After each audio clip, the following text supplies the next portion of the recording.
Hello दोस्तों, कैसे हो आप सभी लोग। आशा करता हूं कि आप लोग बेहद अच्छे होंगे और अपनी अपनी पढ़ाई में व्यस्त होंगे। दोस्तों, मैं हूं वीके जीनेस और आप सभी का टीचिंग मस्ती में दिल खोल के स्वागत करता हूं। दोस्तों, आज के इस नए वीडियो में हम पढ़ने वाले हैं क्लास 10th कि बायोलॉजी के जो बेहद इंपॉर्टेंट प्रश्न हैं वो मैं आज लेकर आपको कराने वाला हूं, जो 2022 और 23 की परीक्षा के लिए बेहद महत्वपूर्ण हैं। यहाँ से 2 मार्क्स का या 1 मार्क्स का जरूर पूछा जाएगा, क्योंकि अब की बार ओमार सीट आने वाली है। तो ओमार सीट अगर आप नहीं भरना चाहते हैं, नहीं जानते हैं, तो हमारे चैनल पर आप जुड़ सककर हमारे वीडियो को देख सकते हैं, जो हमने बनाकर पहले ही अपलोड कर दिया है कि ओमार सीट कैसे भरें। तो चलिए बिना देरी के वीडियो को स्टार्ट करते हैं। तो सबसे पहला क्वेश्चन है कि हीमोग्लोबिन महत्वपूर्ण भूमिका निभाता है, किसमें महत्वपूर्ण भूमिका निभाता है। हीमोग्लोबिन जो होता है वो महत्वपूर्ण भूमिका निभाता है, किसमें भूमिका निभाता है ये हमें बताना है। तो श्वसन में निभाता है, किसमें निभाता है, श्वसन में निभाता है। उत्सर्जन गलत है, पाचन गलत है, तो उत्सर्जन मतलब श्वसन क्या है, इज अ राइट आंसर, मतलब option number B is a right answer. ये आपको याद कर लेना है, नोट कर लेना है, आपको कुछ भी कर लेना है, लेकिन अगर बोर्ड में आएगा तो आपको करके ही आना है। ये बात आपको ध्यान में रखनी है, क्योंकि आप हमारे टीचिंग मस्ती चैनल में पढ़ रहे हैं। तो निम्नलिखित में से कौन सा त्वचा का कार्य नहीं है, तो आपको बताना है कि निम्नलिखित में से कौन सा त्वचा का कार्य नहीं है। तो सुरक्षा है, क्योंकि सुरक्षा हमारी त्वचा हमें बाह्य आवरण से सुरक्षा प्रदान करती है, यानी कि सुरक्षा का है। लैंगिक जनन जो कि नहीं है, लैंगिक जनन गलत है, मतलब यही हमारा क्या हो जाए, आंसर सही हो जाएगा। लेकिन अगर देखा जाए तो इसका कार्य जो है लैंगिक क्षरण नहीं है, इसी वजह से ये गलत है। लेकिन यहाँ पर क्या है, सही है, क्योंकि इसमें पूछ रहा है कार्य नहीं है तो लैंगिक लक्षण नहीं है, तो यही हमारा क्या हो जाए आंसर। संवेदना भी है, संवेदना भी है, मतलब अगर आपसे पूछ ले अगर लैंगिक क्षरण उत्सर्जन या श्वसन दे दे और उसमें एक दे दे सुरक्षा या संवेदना, और आपसे पूछ ले कि निम्नलिखित में से कौन सा त्वचा का कार्य है, तो आपको संवेदना दिया होगा तो संवेदना लिखना है, सुरक्षा दिया होगा तो सुरक्षा करना है। ठीक है, तो उसी प्रकार से देख लेते हैं तीसरा क्वेश्चन क्या है। वीडियो अगर पसंद आए तो वीडियो को लाइक कर दीजिएगा, और अगर हम हमारे चैनल पर नए हैं तो चैनल को सब्सक्राइब कर दीजिएगा और अपने दोस्तों के पास भी शेयर कर दीजिएगा। देख लेते हैं तीसरा, खनिज लवणों का अवशोषण होता है। तो खनिज लवणों का अवशोषण किसमें होता है, पादपों में खनिज लवणों का अवशोषण किससे होता है, खनिज लवण किससे होता है, तो जड़ों द्वारा होता है। किससे होता है, जड़ों द्वारा, क्योंकि पत्तियों तो सूर्य का प्रकाश होता है, यानी क्लोरोफिल सूर्य का प्रकाश होता है। लेकिन जड़ों से क्या होता है, पौधे क्या होते हैं, पौधे होते हैं जो पृथ्वी के नीचे से, मतलब पृथ्वी के नीचे से जो पानी विद्यमान होता है, खनिज लवण विद्यमान होते हैं, उससे अपना भोजन मतलब खनिज लवणों को अवशोषण करते हैं। किससे अवशोषण करते हैं, ऊपर से, तो मतलब पत्तियों से तो करेंगे नहीं, क्योंकि पेड़ के नीचे क्या है, जड़ें हैं, तो जड़ों द्वारा करते हैं। तो चलिए देख लेते हैं नेक्स्ट क्वेश्चन क्या है। डिक्सन एवं जोली संबंधित है, डिक्सन जोली संबंधित है, किससे संबंधित है, विसरण यानी कि डिफ्यूजन नहीं है, परासरण या नहीं है, तो रसारोसण से, किससे, रसारोसण से संबंधित है। तो डिक्सन एवं जोली संबंधित है, किससे, रसारोसण से संबंधित है। चलिए देख लेते हैं नेक्स्ट क्वेश्चन क्या है। पौधों में प्रकाश संश्लेषण द्वारा भोजन का निर्माण होता है, तो प्रकाश का जो पौधों में प्रकाश संश्लेषण द्वारा भोजन का निर्माण कहाँ होता है, जाइलम में, फ्लोएम में या पत्तियों में, कहाँ पर होता है, ये बात आपको ध्यान में रख लेनी है कि कहाँ होता है।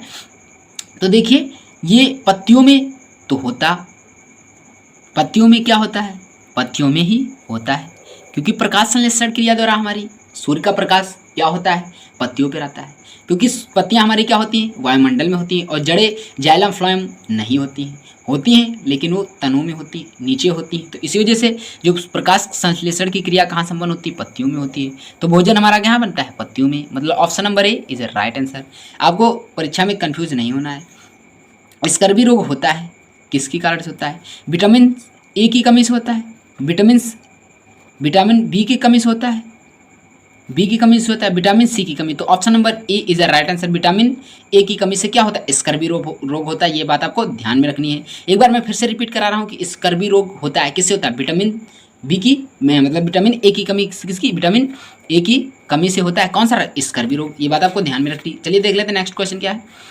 कि रंध्रों में द्वार कोशिकाएं पाई जाती हैं, द्वार कोशिकाएं कितने, रंध्रों में जो हैं द्वार कोशिकाएं कितनी पाई जाती हैं, ये आपको बताना है। तो कितनी पाई जाती हैं, 5, 4, 2, तो option number C is the right answer. रंध्रों में द्वार कोशिकाएं कितनी पाई जाती हैं? 2 पाई जाती हैं। कितनी? 2। मतलब option number 3 is a right answer. ये बात आपको ध्यान में रखनी, नोट कर लेनी, कुछ भी कर लेना, लेकिन मैं फिर से बता रहा हूँ, अगर बोर्ड में आएगा तो आपको 100% करके ही आना है। ये बात आपको ध्यान में रखकर चलना है। तो चलिए देख लेते हैं नेक्स्ट क्वेश्चन क्या है। विटामिन्स वसा में घुलनशील है। कौन सी विटामिन वसा में घुलनशील है, ये हमें आपको बताना है। तो कौन सी विटामिन है जो वसा में घुलनशील, बताना है विटामिन्स वसा में घुलनशील नहीं है। तो आपको ये बताना है कि कौन सी विटामिन वसा में घुलनशील नहीं है, ये आपको बताना है। दिया है विटामिन ए, बी दिया है, दूसरा दिया है विटामिन बी तथा सी दिया है, तीसरा दिया है विटामिन डी एंड बी दिया है। तो इसमें ऑप्शन नंबर क्या हो जाएगा? बी हो जाएगा। क्या हो जाएगा? बी हो जाएगा, जो वसा में घुलनशील नहीं है। ये किस में है? जल में घुलनशील है, तो वसा में घुलनशील नहीं। Option number B is a right answer. ये बात आपको ध्यान में रखनी और आपको याद भी कर लेनी है। चलिए देख लेते हैं नेक्स्ट क्वेश्चन क्या है कि वह कौन सी शिरा है जिसमें शुद्ध रुधिर प्रवाहित होता है। तो आपको बताना है कि वह कौन सी शिरा है जिसमें शुद्ध रक्त मतलब प्रवाहित होता है। तो पल्मोनरी। क्या है? Pulmonary. Option number is first right answer हो जाएगा। तो वह आपको फिर से मैं बता रहा हूँ, वह कौन सी शिरा है जिसमें शुद्ध रुधिर प्रवाहित होता है। तो पल्मोनरी होता है। ये बात आपको ध्यान रखनी है। विटामिन वसा में घुलनशील नहीं है, तो विटामिन बी तथा सी नहीं है, ये किसमें? जल में घुलनशील है। ये बात आपको ध्यान में रखनी है। चलिए देख लेते हैं नेक्स्ट क्वेश्चन क्या है कि हरित लवक के स्ट्रोमा में कौन सी क्रिया होती है। किसमें? हरित लवक के स्ट्रोमा में पूछ रहा है। कौन सी? स्ट्रोमा में कौन सी अभिक्रिया होती है, ये आपको बताना है। तो कौन सी नहीं होती है? तो स्ट्रोमा यानी कि प्रकाशीय क्रिया होती है। हरित लवक के स्ट्रोमा में कौन सी प्रक्रिया होती है? तो क्या होती है? अभिक्रिया, प्रकाश क्रिया। स्ट्रोमा में क्या होती है? प्रकाश क्रिया होती है। तो चलिए देख लेते हैं नेक्स्ट क्वेश्चन क्या है। नेक्स्ट क्वेश्चन क्या है, देखिए अप्रकाशीय क्रिया भी दी हुई, लेकिन अप्रकाशीय क्रिया स्ट्रोमा में नहीं होती, ग्रेना में होती है। कहाँ होती है? ग्रेना में होती है। तो यह बात आपको ध्यान में रखनी है कि स्ट्रोमा में कौन सी होती है? प्रकाशीय क्रिया होती है। ग्रेना में कौन सी होती है? अप्रकाशीय क्रिया होती है। ये बात आपको ध्यान में रखनी है। तो पादप किस प्रक्रिया द्वारा वायु को शुद्ध करते हैं? तो जो पादप होते हैं, पादप मतलब क्या? पौधे। पादप जब भी आए तो समझ लेना पौधे, ना कि मनुष्य। तो पादप किस प्रक्रिया द्वारा वायु को शुद्ध करते हैं?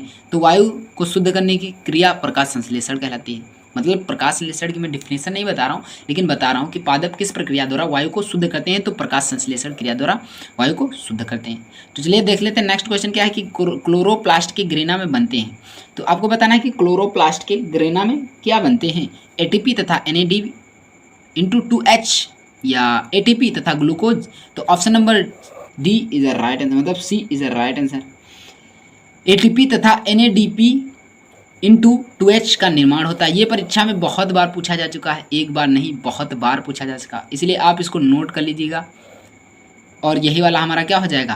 क्लोरोप्लास्ट की ग्रेना में बनते हैं क्या? ATP तथा NADP.2H। यही हमारा क्या हो जाएगा? आंसर हो जाएगा। तो दोस्तों चलिए मिलते हैं इसी तरह के नेक्स्ट वीडियो में। तब तक के लिए खुश रहें और मस्त रहें। और आपसे एक बात बता दूं कि अगर आप हमारे चैनल पर नए हैं तो कृपया चैनल को क्या कर दीजिएगा? सब्सक्राइब कर दीजिएगा। अगर वीडियो पसंद आया तो वीडियो को लाइक कर दीजिएगा। मिलते हैं नेक्स्ट वीडियो में, तब तक के लिए खुश रहें, मस्त रहें और अपनी पढ़ाई में व्यस्त रहें। जय हिंद, वंदे मातरम।